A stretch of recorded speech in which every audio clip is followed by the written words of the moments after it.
así que ¿A por qué eso nada COVID? más. ¿A qué COVID? No, creo que ya tuve yo suficientemente, Obvio, así si no, que... venga, Gina, profesor. No, no es eso, no tengo fiebre y por eso no puede ser ni dengue ni COVID, según mi experiencia médica. A ver qué opina el doctor Soski al respecto.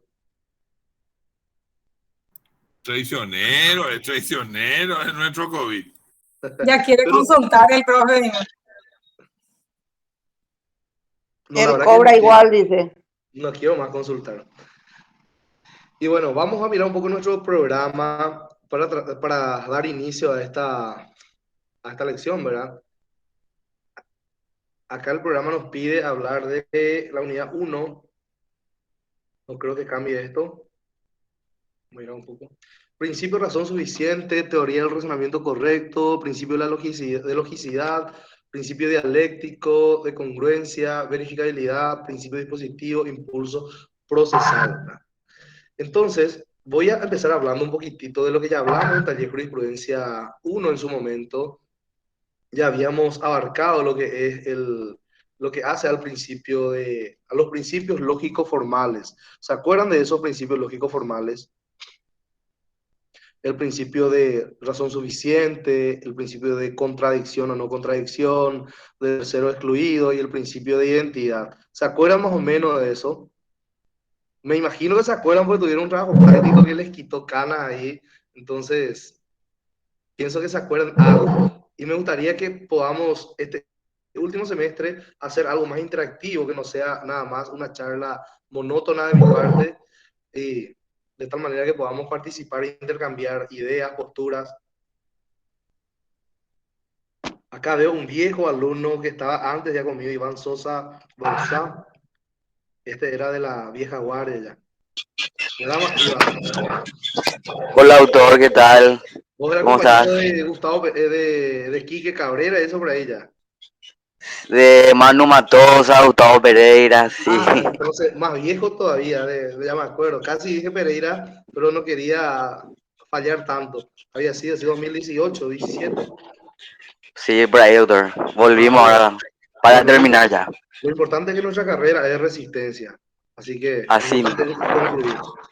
Bueno, vamos a partir entonces con el desarrollo de nuestro programa, que nos pide hablar de los principios jurídicos. Por más que nos pide hablar directamente de los principios lógicos formales, es importante que hablemos al menos de manera rápida sobre los mismos, ¿verdad? El primer punto son 4 los principios lógicos formales, ¿verdad? El de contradicción o no contradicción, de razón suficiente, de tercero excluido y el principio de identidad. Básicamente, el de razón suficiente es una correlación con el principio de motivación o el deber de fundamentación que aplicado en el campo jurídico, ¿verdad? Razón suficiente nos dice que algo es porque, o sea, responde a la regla de las ciencias naturales que, voy a agregarle a Diego, que algo se produce porque hay una causa que lo motiva de tal manera, ¿verdad? La teoría de la causa y efecto, ¿verdad? Entonces, lo mismo pasa también aplicado al campo jurídico, llevado al ámbito de la fundamentación de las resoluciones judiciales, nos indica que la teoría o el principio de razón suficiente como principio lógico formal impone la necesidad de que el juez, artículo 256 de la Constitución Nacional, artículo 15 del Código Procesal Civil, impone la necesidad de fundar las resoluciones judiciales que son providencias, auto interlocutorio, sentencia definitiva. Hago estas introducciones para que se acuerden un poco de taller nomás. Entonces, de la mano el principio lógico formal de razón suficiente se lleva con el principio de fundamentación o de motivación. El juez tiene que dar las razones o las explicaciones de su decisión. Tiene que decirnos por qué optó por esto y no por esto. ¿Por qué le da este valor a esta prueba y le da este valor nomás a esta prueba o no le valora a esta prueba o excluye esta? Tiene que explicarnos todo, ¿verdad? Entonces, a eso responde y obedece el principio de razón suficiente. Por otro lado, tenemos el de contradicción o no contradicción, y esto hace a un principio lógico formal que tiene que ver con la lógica o el razonamiento correcto. ¿Qué significa esto? Yo no puedo como juez agarrar y darle valor pleno al testimonio de Roberto y al mismo tiempo restarle todo el valor al testimonio de Roberto como un testigo dentro de un proceso. O no le puedo darle razón al planteamiento de Sofsky y al final de cuentas termino dándole razón a la contraparte que es Natalia Quintana. Sería contradictorio, ¿verdad? Entonces el razonamiento debe ser correcto, a más de seguir un hilo conductor en el razonamiento, a lo cual llega a través de silogismo, es decir, premisa mayor, premisa menor y arriba a una conclusión para llegar a la macro conclusión que es su decisión final. Ese hilo conductor tiene que ser producto de un razonamiento correcto. Y lo opuesto sería el principio de incoherencia, es decir, el juez cae en contradicción a la hora de razonar, ¿verdad? En cuanto al principio de identidad, habíamos puesto procesalmente dos ejemplos, el de litispendencia y el de la cosa juzgada, para que yo pueda decir, aquí estamos, señor juez, ante una cosa juzgada, lo que tengo que demostrar la equivalencia entre esos principios, ¿verdad? Que hay una correlación entre sujeto, objeto y causa. ¿Cómo operaba la cosa juzgada o la litispendencia? Cosa juzgada es justamente la autoridad que adquiere la resolución judicial cuando ya no se puede impugnar, ¿verdad? O ya no procede en su contra ningún medio de impugnación, ya sea recursos u otros medios de impugnación. Ahora bien, ¿cómo yo le demuestro al juez de que Jesús Franco me volvió a demandar por lo mismo que ya fue juzgado y ya adquiere la cualidad de cosa juzgada? Entonces le tengo que demostrar al juez de que se trata del mismo objeto, del mismo sujeto, que por supuesto que es el mismo en mi contra, y de la misma causa. Veamos de esta forma. ¿Dónde está mi ejemplo? ¿Quién era mi ejemplo? Jesús Franco, se movió el lugar. Jesús Franco, ¿qué tal Jesús? Jesús puede que vaya a demandarme otra vez a mí y puede que lleve también un contrato que está ejecutando. Pero hay que ver, hasta ahí tenemos mismos sujetos, quizá mismo objeto, pero puede ser que sea una causa distinta. Puede ser que ese contrato, por más que sea el contrato de préstamo también, el otro también era contrato de préstamo entre él y yo, puede que sea un nuevo préstamo. Entonces la causa de la obligación difiere de la causa de la obligación del otro juicio que ya adquiere cualidad de cosa juzgada, su resolución recaída en ese juicio, ¿verdad? Entonces, al juez hay que demostrar la correspondencia o la identidad o la triple identidad entre sujeto, objeto y causa. Y ahí recién te va a declarar la decisión, hacer lugar a la decisión de cosa juzgada, ¿verdad? Lo mismo la litispendencia, ¿verdad? Bueno, ahora bien, nos vamos al de tercero excluido. Ahí nos habla de que no puede haber un punto medio. O es blanco o es negro, no existe la posibilidad de una zona gris.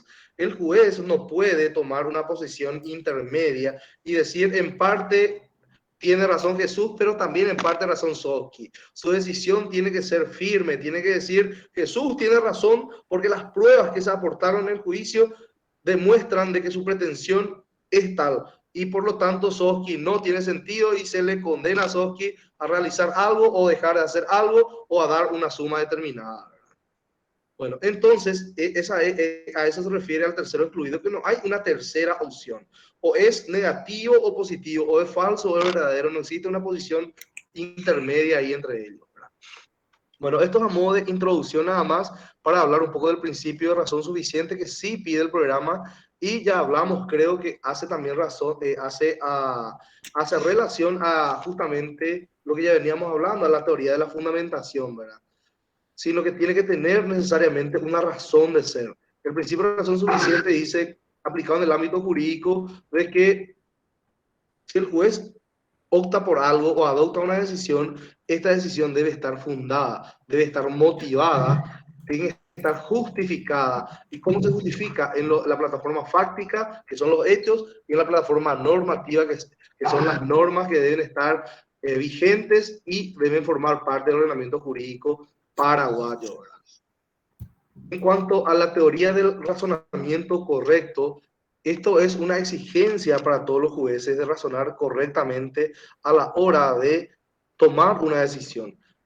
Gómez Fruto siempre dice que la decisión el juez ya la toma internamente y lo que hace es plasmar esa decisión ya adoptada previamente en un papel, en un escrito. o en forma verbal en los juicios orales en el fuero penal, ¿verdad? Pero el juez ya se convenció internamente y no es una libre convicción, sino que se convence él de que Soski tiene razón o que no tiene razón y por ende la otra parte tiene razón a través de las pruebas que se produjeron y que esto fue producto de un razonamiento correcto a través de las reglas del silogismo, ¿verdad? A través de las premisas, premisa mayor, menor, que le hace llegar a una conclusión determinada. Bueno, a ver qué más nos pide nuestro programa.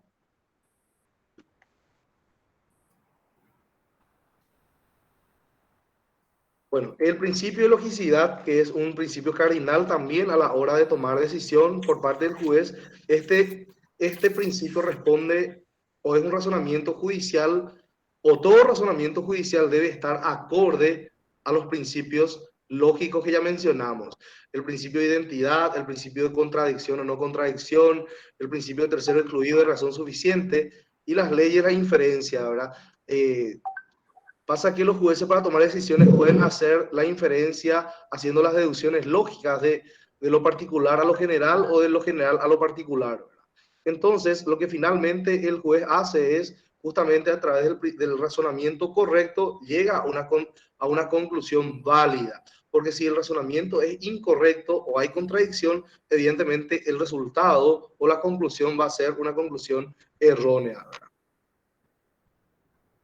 En cuanto al principio dialéctico, es también una tarea fundamental del juez. ¿Alguien tiene idea de lo que es la dialéctica? Ya le habrán escuchado a Platón, ahí le agrego a Silvia y a Joel, y ya seguimos. Bueno, ¿qué es lo que se pretende con la dialéctica?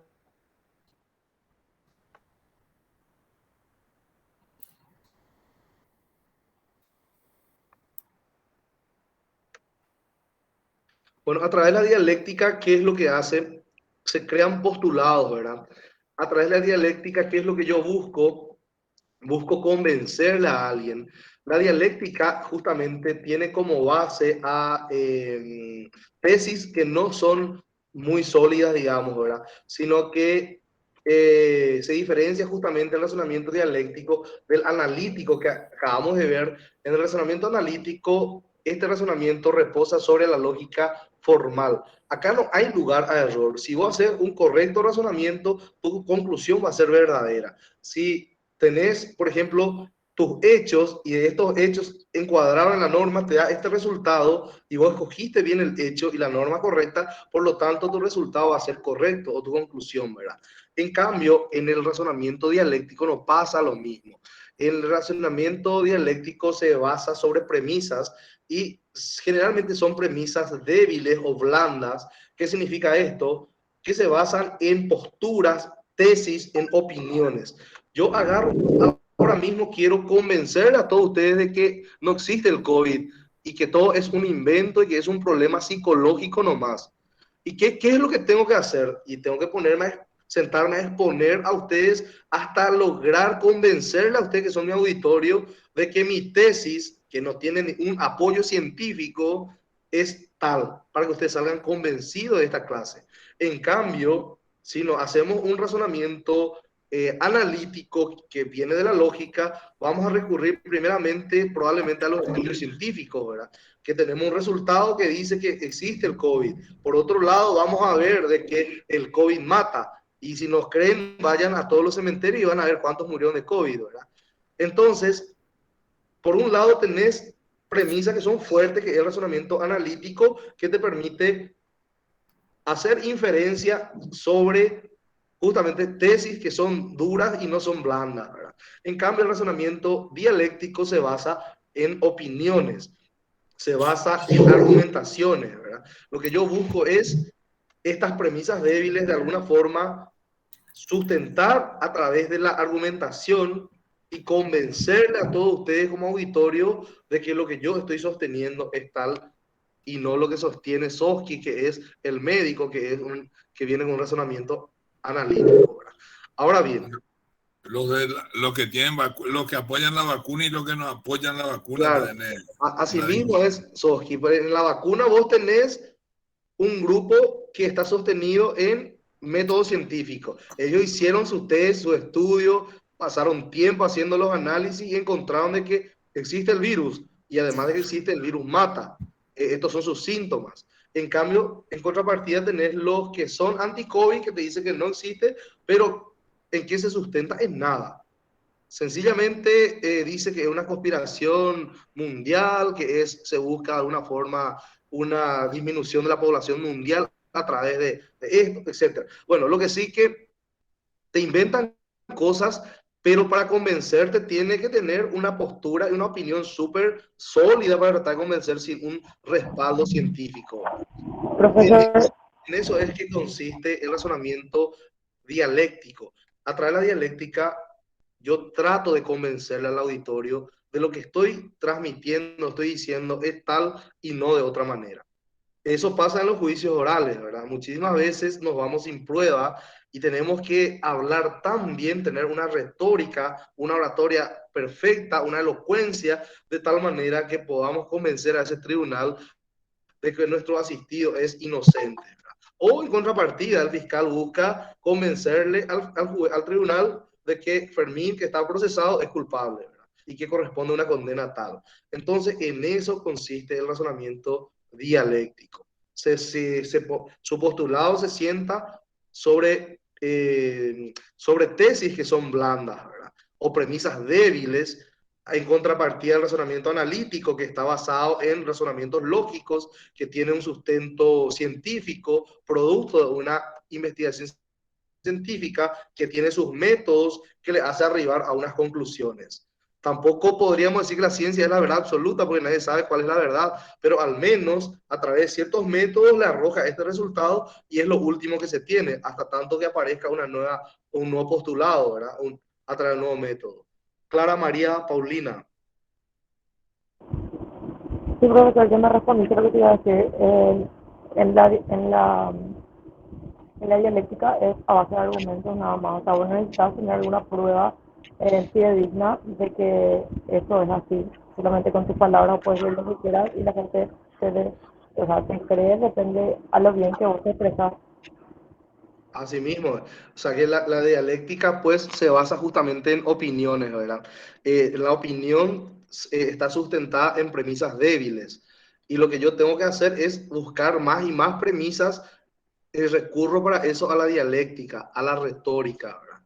Para tratar de convencerle a usted. Hablo tan bien que al final de cuentas terminan creyéndome mi mentira, ¿verdad? O por más que yo crea, y por eso no es una mentira, pero no tiene ningún otro sustento. En cambio, el razonamiento analítico está basado en un estudio previo, ya es producto de un método científico, ¿verdad? Que es en el ejemplo que acabamos de dar, ¿verdad? Entonces, estos dos tipos de razonamiento, el analítico y el dialéctico, son muy importantes porque yo me voy a ir a un tribunal o a un juzgado y voy a querer convencerle al juez de que mi cliente Roberto González es el que tiene razón con su pretensión. Y en contrapartida, Norma no tiene razón. En cambio, Norma van a ir con su abogado y van a querer demostrar que Norma tiene razón y Roberto no. Entonces ahí es que yo tengo que recurrir a los dos tipos de razonamiento. En el analítico voy a decirle al juez mis alegatos de que, mira, Norma firmó un contrato, a Roberto le tenía que pagar en tal fecha, no le pagó, ellos pactaron este interés y esta penalidad también en caso de incumplimiento, le traigo a Soski, que estuvo presente como testigo, a Andrea Natalia, también ofrezco el contrato por escrito que se ofreció en su oportunidad procesal, además tenemos una solución de posiciones. Entonces, con esos argumentos analíticos, yo trato de demostrar que Norma le debe a mi cliente Roberto, ¿verdad? Y aparte que tengo que imprimirle una buena oratoria y una retórica para convencerle más todavía a mi juez o a mi tribunal, ¿verdad? Lo mismo va a hacer el abogado de Norma.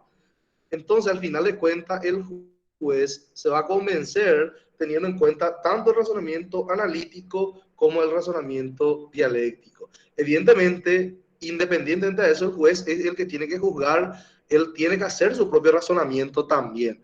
Y su razonamiento también se va a plasmar en su resolución judicial, porque él también me tiene que convencer a mí de que mi cliente Roberto no tiene razón, o en sentido contrario, que sí tiene razón. Lo mismo con Norma. Y además de la función que ya habíamos estudiado en taller 1, de la función de la fundamentación extraprocesal que también debe dar una buena impresión a la ciudadanía toda, ¿verdad? Con respecto a su resolución, y la función endoprocesal de facilitar la comprensión de lo resuelto y convencerle de alguna forma a Roberto o a Norma, en caso que no estén convencidos, de tal manera que entiendan qué es lo que quiso decir el juez para que pueda decidir impugnar o no la resolución. En caso de que nadie impugne, también le puede facilitar la labor al juez que va a ejecutar, que es el mismo, va a ejecutar esa decisión, ¿verdad?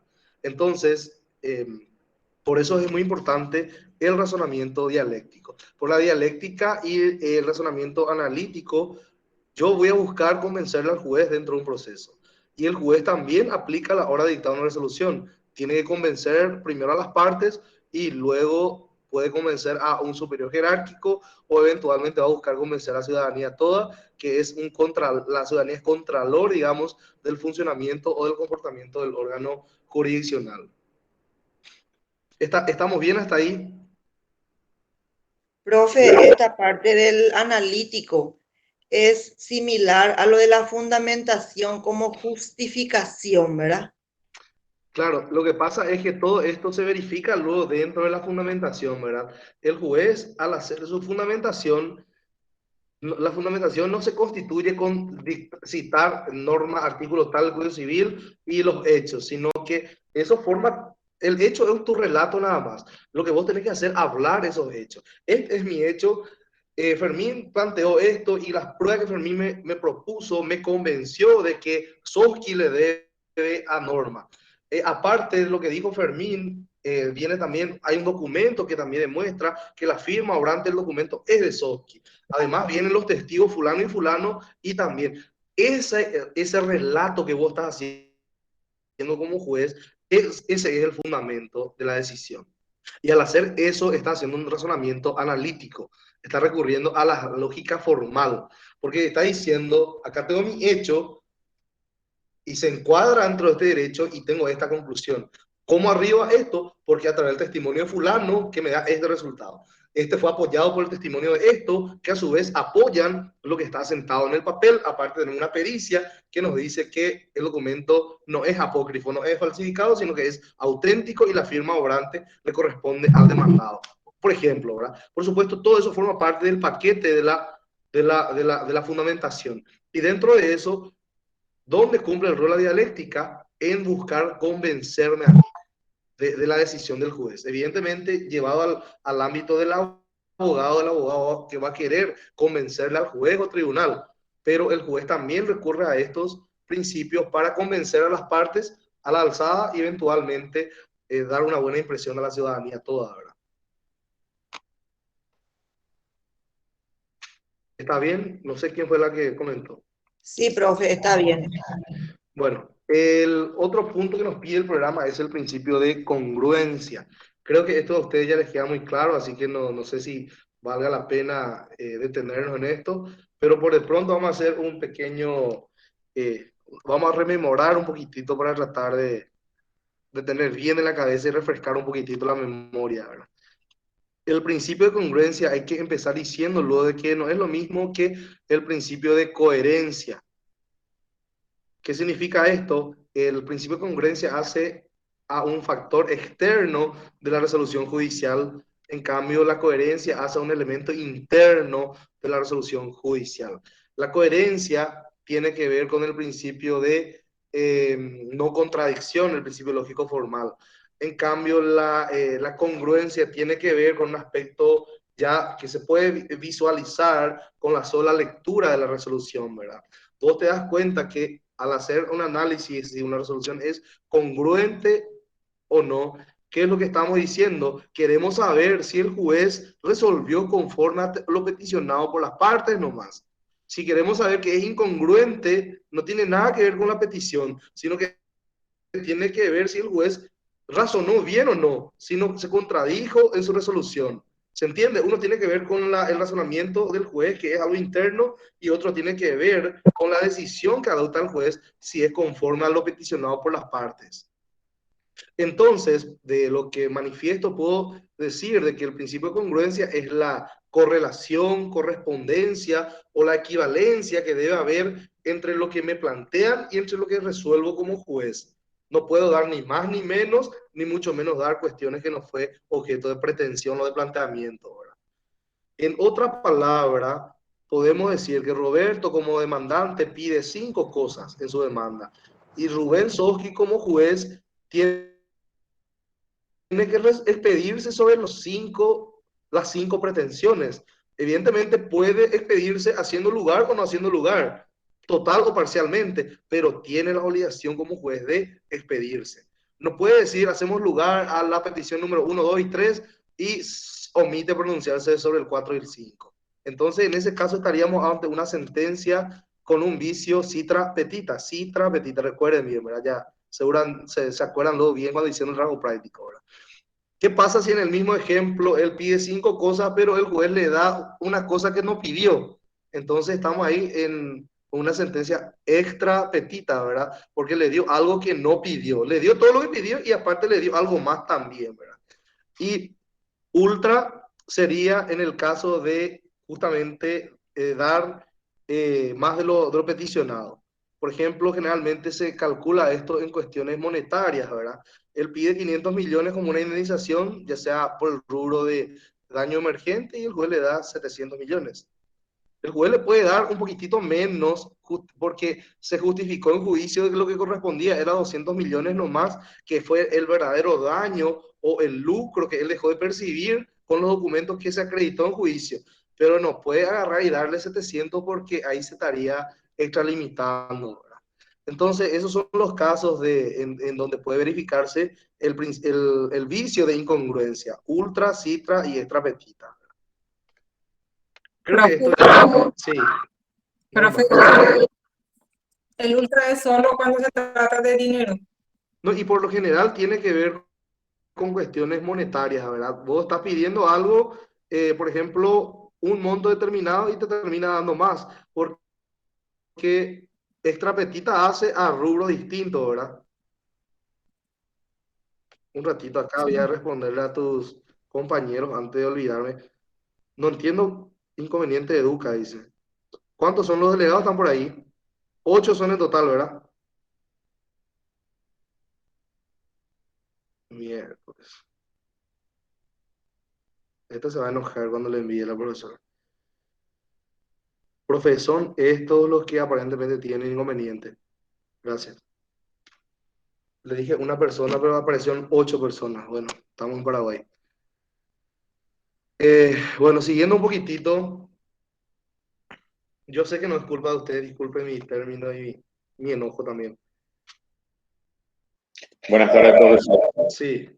¿Qué tal? Quería el hilo de la pregunta y la contestación ahí de la respuesta para la compañera, por favor. Espero no escuché, ¿Se Higinio. trata solamente de dinero, de condena? Claro, de... claro, ahí nos quedamos, ¿verdad? Ahí nos quedamos. Bueno, y por lo general, el principio ultra tiene que ver con cuestiones que hace a cantidad, ¿verdad? Si vos pedís, por ejemplo, 10 y te da 12, entonces a eso se refiere, porque si le aplicamos también excederse a lo peticionado, entonces podríamos hablar también ya de extra petita, ¿verdad? Y no habría ninguna diferencia entre los dos. Extra sería darle algo totalmente ajeno a lo peticionado, ¿verdad? O sea, que le das lo que te pide y aparte le das algo más. Y ultra, yo veo del lado, digamos, monetario o del lado de cantidad, ¿verdad?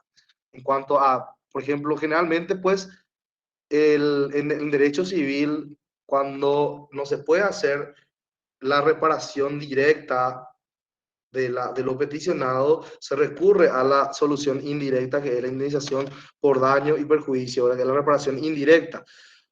No hay nada que el dinero no pueda resolver finalmente, eso significa, ¿verdad? Si Roberto se va y le demanda a Jesús Franco porque Jesús es el albañil que firmó un contrato con él para construirle una obra y Jesús no le está construyendo, entonces Roberto lo que está pidiendo al juez Soji es que le ordene a Jesús a que le construya la obra a que se comprometió en el contrato que está ejecutando. Pero ¿qué pasa si Jesús cayó eventualmente en un estado de salud que ya no puede superar, está en cama y se torna difícil que él mismo haga. Entonces, veamos que la obligación es de hacer. Puede él decirle a Roberto, yo no puedo, pero te puede hacer Adam Flecha. Bueno, perfecto, pero si Jesús dice, nadie, pero Roberto dice, no, yo le contraté a Jesús por una cuestión particular, porque Jesús es el único constructor que es responsable y el único que construye la forma que yo quiero que se construya. Entonces es lo que se conoce en obligaciones, es una obligación intuitive personae, ¿verdad? Que es esencial a la persona, que él nomás puede hacer. Evidentemente la albañilería puede hacer otra gente, ¿verdad? Pero algunos son tan gachafás que cuesta conseguir uno de confianza. Entonces, si no se puede resolver obligándole a hacer esa cosa que está obligada a hacer, se resuelve de manera indirecta, que es la reparación indirecta, a través de la indemnización por daño y perjuicio. Y me imagino que en ese caso es que si se solicitó una suma determinada y termina dando mal el juez, es lo que no corresponde, ¿verdad? Salvo en el fuero laboral, como ya habíamos visto en taller 1, de que sí, al juez laboral de única instancia y de primera instancia, le es permitido despedirse en forma ultra y extra petita, no citra. Bueno, ¿qué tal estamos ahí? Bien, profe. Bien, profe, excelente. Bueno, otro principio que nos pide el programa es el principio de verificabilidad. ¿Qué significa esto? Que yo tenga la posibilidad de verificar lo actuado o lo resuelto por el juez al final de un proceso. Y viene de la mano con la claridad que habíamos estudiado en taller 1 dentro de los planos de la sentencia, ¿verdad? Se requiere la claridad de la resolución judicial. ¿Qué significa esto? Que la decisión judicial sea clara, transparente, de tal manera que facilite a las partes comprender el alcance de la decisión del juez. Claro que se lleva mucho de la mano con la fundamentación, ¿verdad? Que busca la misma cosa, convencer a las partes interesadas, ¿verdad? Y además partes que puedan estar vinculadas como la alzada, por ejemplo. En este caso, este principio de verificabilidad debe permitir de alguna u otra forma que la sentencia sea clara. ¿Y qué pasa? En virtud de este principio de verificabilidad, se te tiene que otorgar el derecho a un recurso efectivo de tal manera que un órgano de alzada o un tribunal superior pueda revisar la decisión adoptada por el juez de primera instancia, en este caso, y verificar si es o no acorde a derecho, ¿verdad? Y aquí ya vamos a hablar de que si ya tenés dos opiniones en el mismo sentido, ya se da lugar al principio de doble instancia, que es lo que nos rige a nosotros, por lo tanto ya se te escuchó dos veces. Siempre que tus recursos fueron efectivos, porque el derecho al recurso efectivo también es una deuda en Paraguay, ¿verdad? Que está consagrada a nivel internacional a través de la adopción de los tratados internacionales, en especial el Pacto de San José de Costa Rica, que establece la obligatoriedad para los estados partes de brindar un mecanismo recursivo efectivo, ¿verdad? Y en lo penal no, en lo civil no hay problema, pero en lo penal sí se verifica un problema a instancia recursiva, ¿verdad? Porque al tribunal de alzada le es vedado, no le es permitido hacer revaloración de pruebas, revisar todo el proceso anterior, sino que debe ceñirse solamente a cuestiones meramente formales, ¿verdad? Entonces, en ese sentido se habla de que no estamos ante un recurso efectivo, sino que meramente cumplimos con una exigencia de darle un recurso más para dar lugar a la doble instancia y bueno, con eso ya se le acaba el camino, ¿verdad? En el ámbito civil sí tenés la posibilidad de que sea revisada totalmente la resolución de primera instancia y todo eso va a tener como único límite a la expresión de agravio. Si vos te agraviaste contra toda la resolución, el tribunal está obligado a revisar toda la resolución y solo el alcance del agravio. No puede meterse con cuestiones que no fueron objeto de agravio, que también creo que ya hablamos en su oportunidad. Entonces, en eso consiste el principio de verificabilidad. Que la decisión judicial sea transparente, el juicio mismo sea transparente, de tal manera que esto pueda verificarse, ¿verdad? Se pueda verificar todo el íter intelectual por el cual transitó el juez para llegar a esta conclusión, que se pueda verificar todas las microconclusiones que le llevaron a la macroconclusión, que es la decisión final, ¿verdad? Y por último tenemos el principio dispositivo, este principio dispositivo creo que ustedes manejan más que bien, si mal no recuerdo, el artículo 98 del Código Procesal. Esto nos habla de que puede tener dos definiciones, en sentido negativo y positivo. En el sentido positivo significa que las partes son las que tienen la obligación de llevar para adelante el proceso, de impulsar el proceso. En sentido negativo, tenemos que el juez tiene vedada la posibilidad de obrar de oficio, salvo en algunas circunstancias en donde eventualmente, sin que las partes se lo pidan, puede, por ejemplo, dictar una providencia, declarar el cierre del periodo probatorio, la apertura de la causa de prueba. También tiene las facultades ordenatorias del artículo 18 del Código Procesal, entonces facultades disciplinarias del artículo 17, entonces hay algunas excepciones al principio dispositivo, pero la regla es que el juez no tiene permitido obrar de oficio, sino que debe ser por impulso de las partes interesadas, ¿verdad? En otras palabras, yo soy juez de primera instancia y me comenta Roberto que el SOGI no le cumple el contrato y no puedo yo agarrar e iniciar la demanda por Roberto, sino que Roberto es el que tiene que excitar el órgano jurisdiccional a través de la presentación de la demanda con toda la formalidad que se exige, ¿verdad? Roberto es el que tiene que impulsar eso y tiene que venir a decirme, señor juez, pido que se notifique la demanda a SOSCI. Se notifica la demanda, bueno, él viene a pedir, es decir, que se dé lugar al decaimiento del derecho, puede transcurrir el plazo de 18 días y SOSCI no contesta. Se abrió el periodo, o pide que se abra el periodo probatorio, o puede pedir que se cierre el periodo probatorio. O sea, él es el que tiene que impulsar el proceso justamente para no operar la caducidad de la instancia, ¿verdad? Pero el impulso procesal tiene que ver con la caducidad y el principio dispositivo tiene que ver con la prohibición que tiene el juez de impulsar el proceso o de iniciar el mismo proceso, ¿verdad? Se inicia el proceso a través de la demanda. ¿Y quién es el que debe iniciar? El interesado, el actor en este caso, ¿verdad? Bueno, no sé si tenemos algo más que quieran hablar. Esta unidad es bastante corta, de hecho el programa es corto.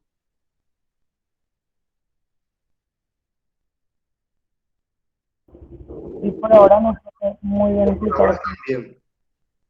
Profesor, el dispositivo entonces el impulso que pueden dar las partes al proceso. El dispositivo significa en sentido negativo que el juez no tiene permitido obrar de oficio, no tiene permitido iniciar el juicio o la demanda, tampoco tiene permitido impulsar la demanda, es decir, llevar adelante. El impulso procesal es una carga que tiene que ver con la persona o la parte obligada a hacer algo. Por ejemplo, Roberto es el demandante, entonces Roberto es el que tiene que empujar el proceso para adelante. Si SOSCI al contestar la demanda presenta una reconvención, es decir, una contrademanda, pues ahí se invierten los roles. SOSCI es el que también tiene que impulsar esa reconvención. Si SOSCI pierde y quiere recurrir, SOSCI es el que tiene que hacer el impulso pertinente para que se le dé trámite a su recurso, que se corra traslado a Roberto para que exprese agravio.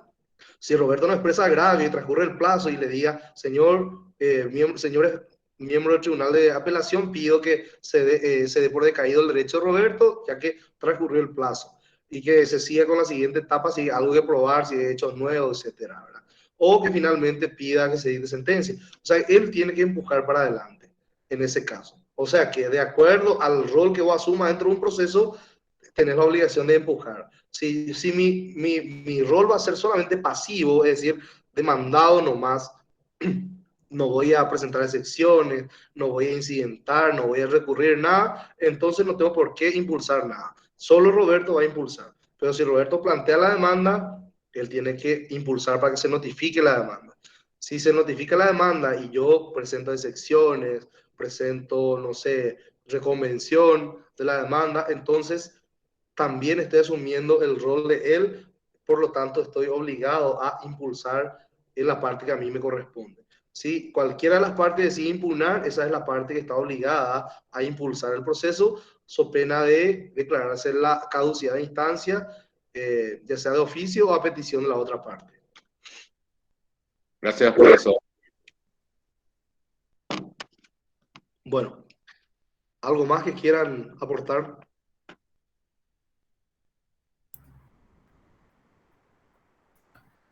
Está muy claro, profe. Está muy relacionado a lo del Taller 1. taller 1. Qué suerte. Y también a Profesor. procesal civil, profesor, nos va a ayudar bastante el taller para procesal civil. Sí, como dice Gómez Fruto, es un colchoncito para procesal civil 1 realmente, ¿verdad? Y porque la verdad que es una introducción nomás a procesal civil, luego ustedes van a tener todo. La idea inicial de esta materia y de taller 1 fue justamente más en análisis jurisprudenciales, ¿verdad? De que nosotros en vez de estar hablando al pedo acá de derecho procesal que le corresponde al profesor de derecho procesal, estemos, no sé, analizando una resolución judicial y plasmar ahí, aterrizar lo que él ya nos enseñó, pero está lo mal encuadrado.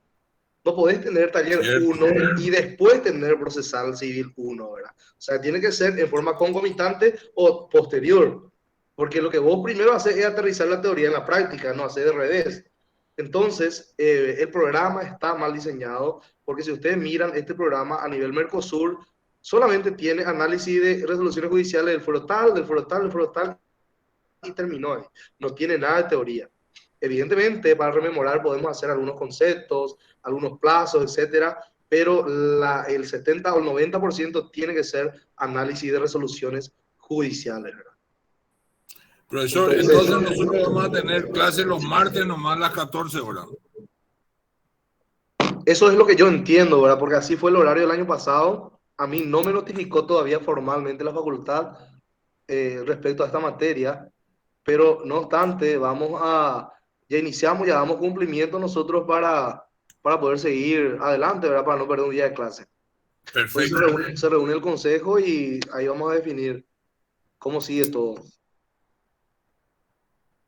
Y bueno, no tienen más otra consulta, entonces yo voy a respirar un poquitito y ocuparme de los que tienen que rendir hoy en forma escrita y los que van a rendir en forma oral, porque Envíanos buena vibra, profesor. éxitos a todos, van a pasar todo bien. Sí, que Prendan su pasen los cámara, compañeros prendan y las prendan su cámara, compañeras. voy a hacer un print de pantalla para el recuerdo. Profe, tengo que hacer ver mi pantalla. Te prometo, Bueno, profesor. prendan su pantalla, ya aprendieron Iñaki, Agustina, Higinio, Joel, Ana María, Norma, Soji, Roberto. A ver quién más prende. Profe, mi cámara no anda. Manuel Alejandro. Dale, dale. A ver, Martín, prende que Listo. vos tenés el ejemplo. ¿Dónde está el otro delegado? Ahí está Joel. Adam.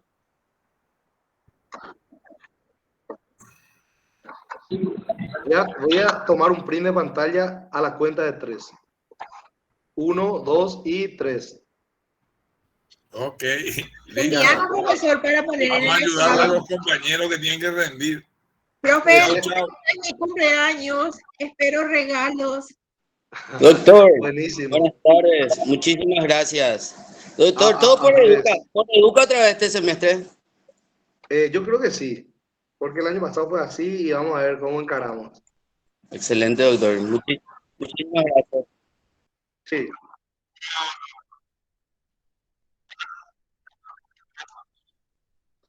Mira, eso no vamos a tener problema con eso, no vamos a tomar asistencia. Solo entra a clase aquel que quiere aprender o aquella que quiere debatir un poquitito y compartir, ¿verdad? La asistencia está libre como taller 1 y mercantil. Dale, no hay problema. Gracias, profe. Dale, nos vemos, hasta luego. Gracias, Éxito. Gracias, profe. Gracias, profe. Chao, Un gusto chao. volver a verte. Igualmente. Hasta luego, profesor. Clara, levantaste la mano. O se te fue nomás. Gracias, profe. Hasta luego. Hasta luego. Hasta luego, doctor. Hasta luego.